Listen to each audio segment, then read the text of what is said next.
You don't remember the storm ending. You remember the ship splitting apart like it was made of paper, the mast snapping somewhere above you, and the cold hitting you like a wall before the black water closed over your head. Somewhere in that darkness, you stop being sure you're going to survive it. You wake up face down on a beach that isn't on any map you've ever seen. Driftwood, broken crates, silence.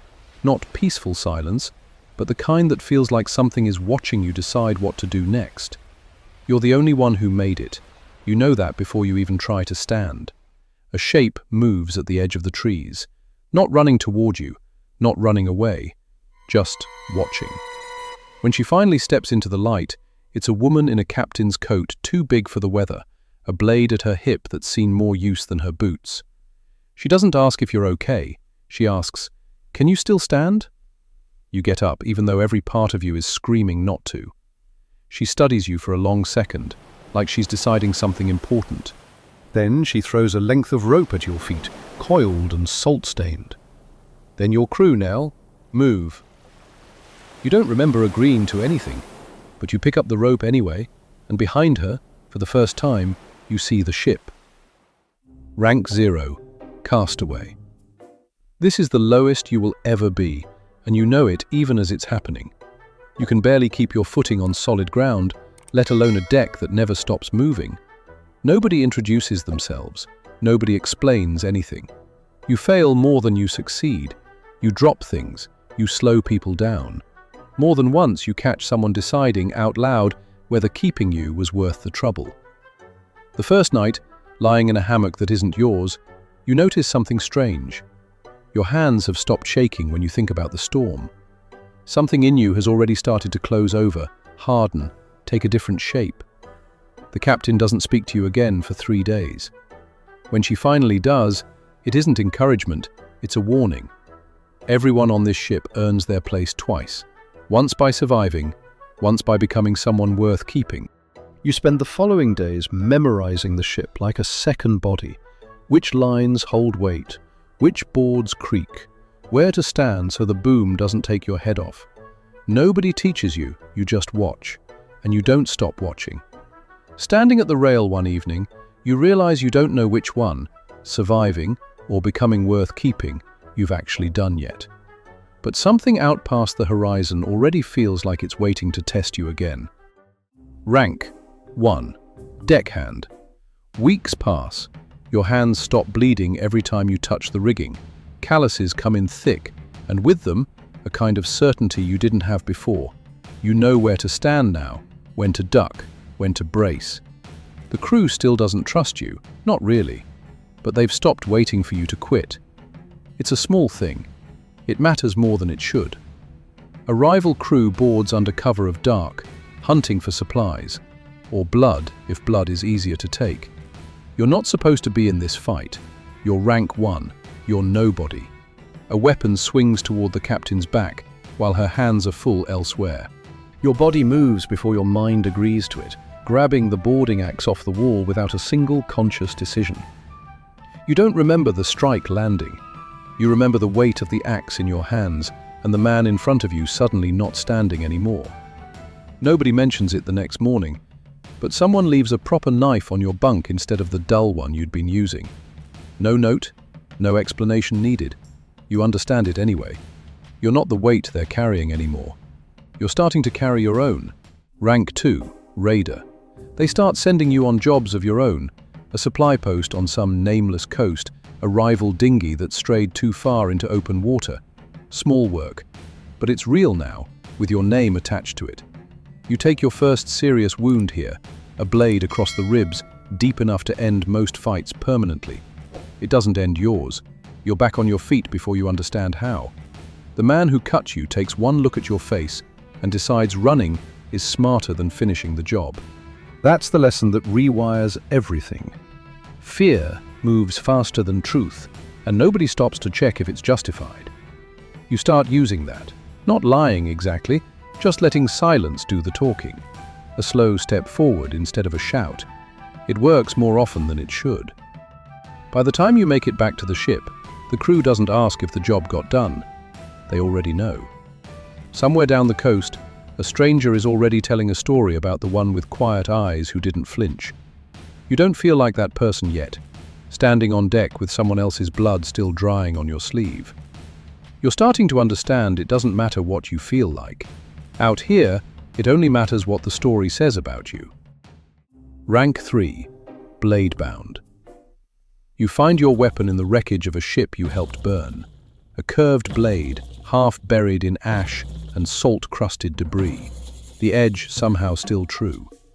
The moment your hand closes around the hilt, something tightens in your chest, like the weapon recognizes the shape of your grip before you do.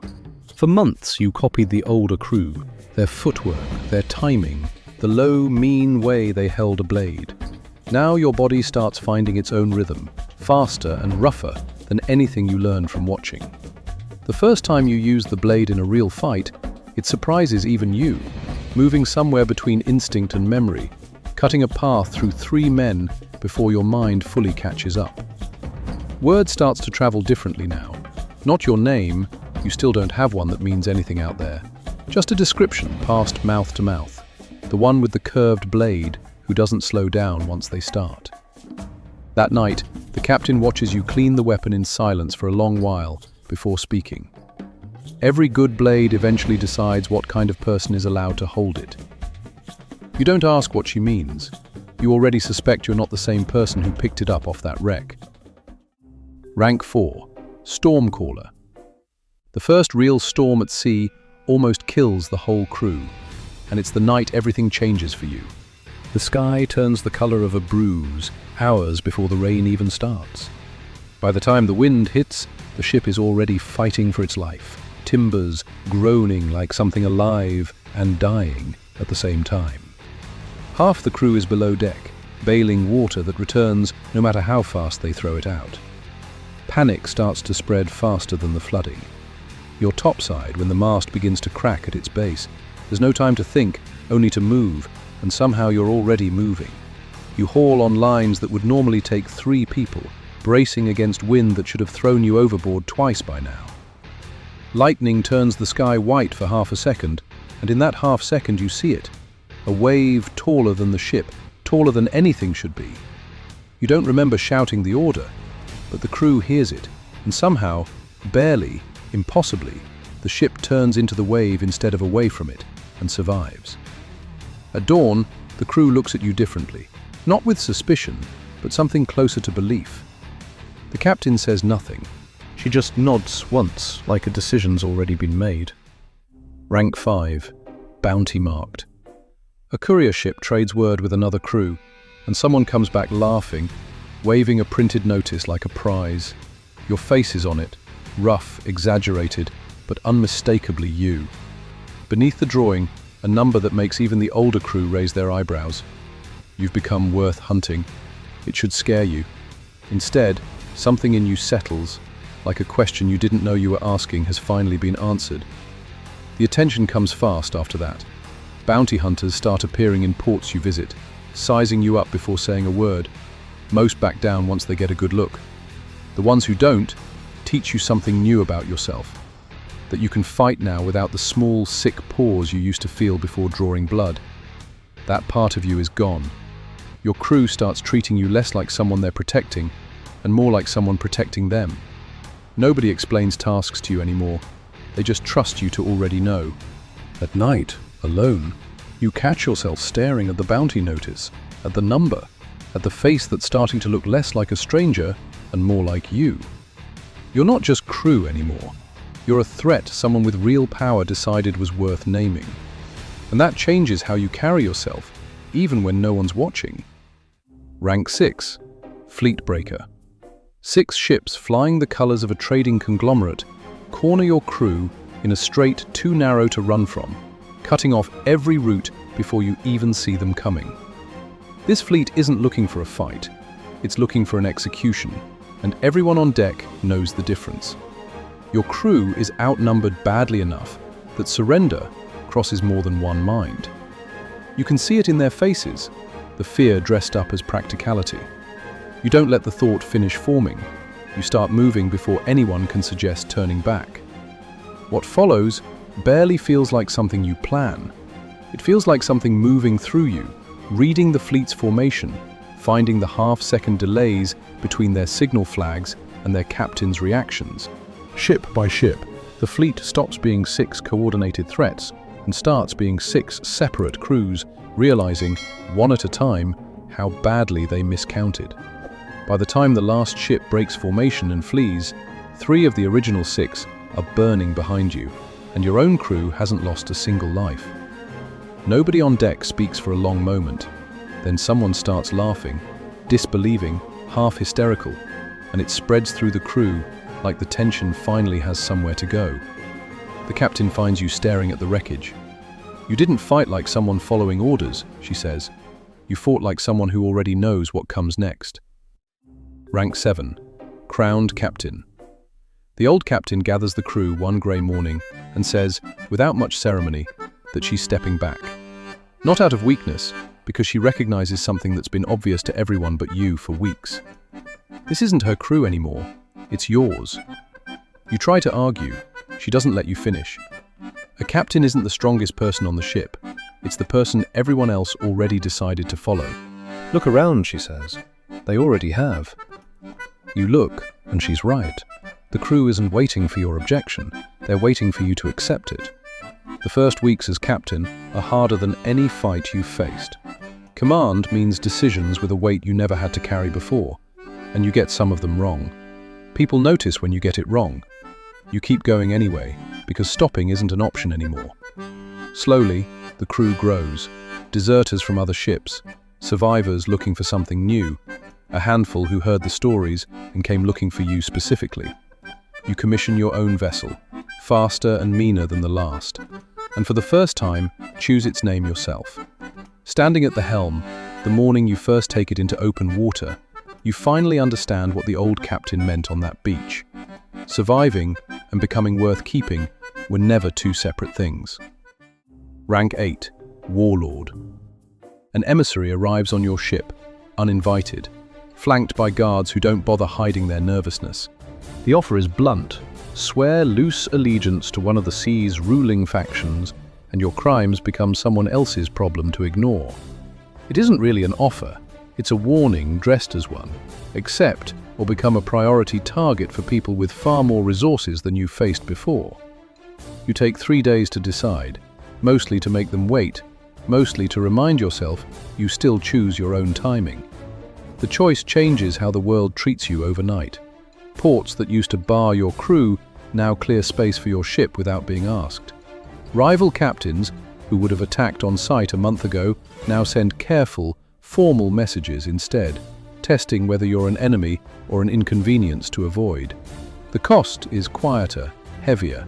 You're summoned now, not asked. And twice, you're ordered to put down crews you might once have called allies. You do it. You tell yourself it's the price of the position, and mostly you manage to believe it. Your own crew watches you with a new caution now. Not fear exactly, but the awareness that you move in rooms they'll never be allowed into. Rank 9. Emperor's Rival. It starts with territory.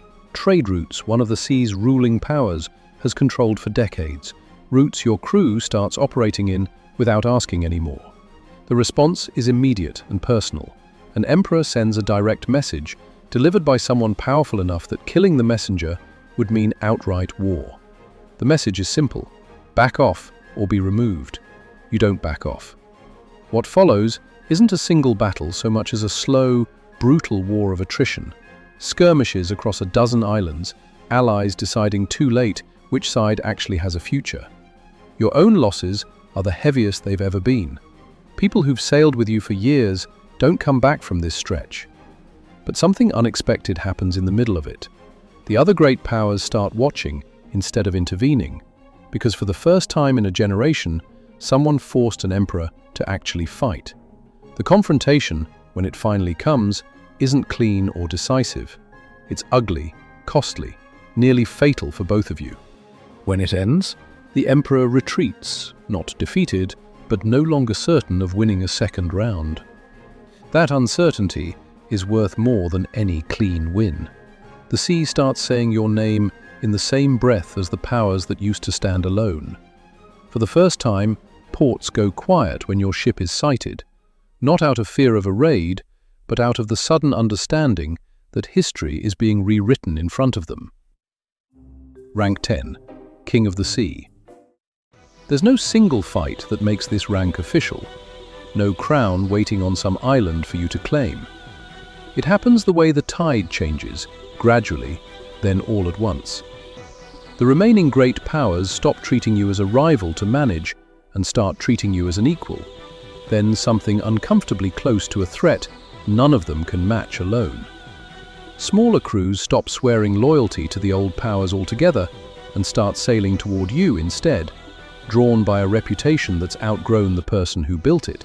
You stand on the deck of a vessel that's changed 3 times since the one you first stepped onto as nobody, surrounded by a crew that's changed just as much. A few faces remain from the very beginning, the ones who stayed the whole way. You find yourself looking at them more than anyone else. You remember the beach, the rope, the question that started all of it. Can you still stand? You can. You have, every single time it mattered, through every rank that tried to break you before it built you into something else. The sea doesn't crown its king with ceremony. It crowns them with silence. Every rival, every power, every hunter finally, quietly, deciding not to test you anymore. You were once a castaway who couldn't stand on solid ground. Now the entire sea adjusts around wherever you decide to stand.